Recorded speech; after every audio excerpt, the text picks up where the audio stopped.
Ili usipitwe na matukio mbalimbali na uwe wa kwanza kutazama video zetu, tafadhali bonyeza neno subscribe hapo chini ya video hii, kisha bonyeza alama ya kengele itakayotokea. Asante.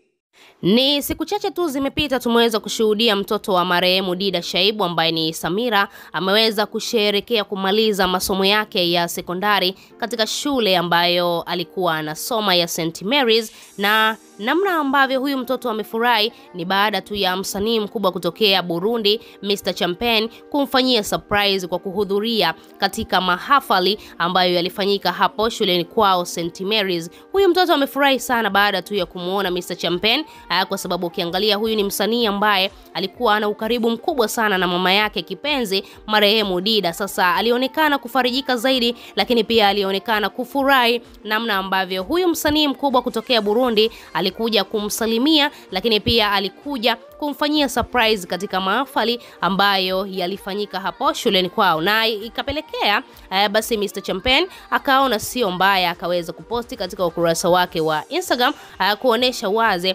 amefurahi kuhudhuria katika hayo mahafali ya mtoto wa marehemu Dida ambaye ni alikuwa rafiki yake kipenzi, na akaandika ujumbe katika ukurasa wake wa Instagram. Ngoja nikuoneshe kitu gani ambacho Mr. Champagne aliweza kukiandika. Aliandika, leo ilikuwa siku ya Samira mtoto wa Dida Shaibu, mtangazaji kutoka Wasafi Media aliyefariki mwaka jana, ambapo mtoto huyu amemaliza masomo yake ya sekondari katika shule ya St. Mary's. Sasa leo nimepata nafasi kuhudhuria graduation yake. Ninampongeza na kumpa zawadi yangu ndogo niliyojaliwa na Mungu, dola 1000. Kidogo hiki nimeona nigawane na mdogo wangu. Akasema hii ikiwa ni kama ishara ya shukrani kwa dada yangu Dida ambaye alikuwa akinisapoti kwenye kazi zangu za muziki. Endelea kupumzika kwa amani dada Dida, na kupenda sana. Unaweza kuona ameamua kufanya moyo wa shukrani kwa sababu kile kipindi Mr. Champagne anafanya kazi zake za muziki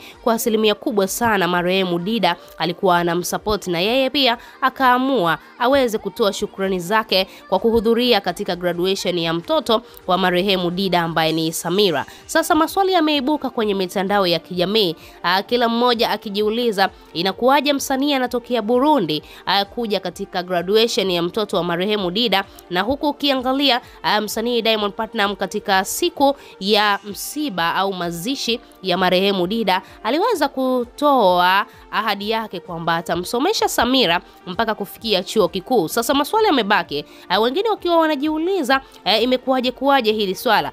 Ni kwamba msanii Diamond Platnumz alitoa ahadi ambayo mpaka sasa hivi hiyo ahadi hajaitimiza, au ni kitu gani ambacho kinaendelea? Kwa sababu Diamond Platnumz kama ni kweli angekuwa analipa ada ya huyu mtoto anamwangalia katika masomo yake, isingekuwa rahisi katika siku muhimu kama siku ya graduation msanii Diamond Platnumz asifike. Lakini pia ukiangalia familia nzima ya msanii Diamond Platnumz kuanzia Mama Dangote walikuwa ni watu wanaokaribu sana na marehemu Dida, lakini hakuna mtu hata mmoja ambaye labda amemposti huyu mtoto kumpongeza.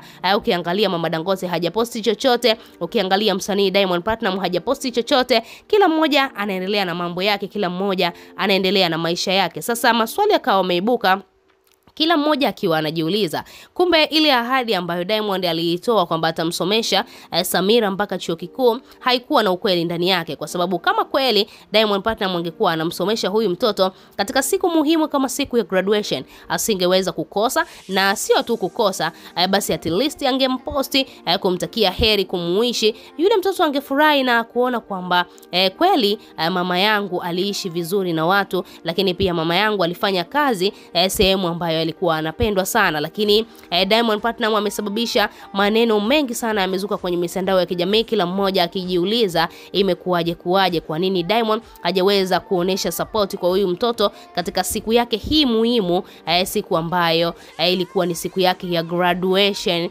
na vinginevyo au visingekuwa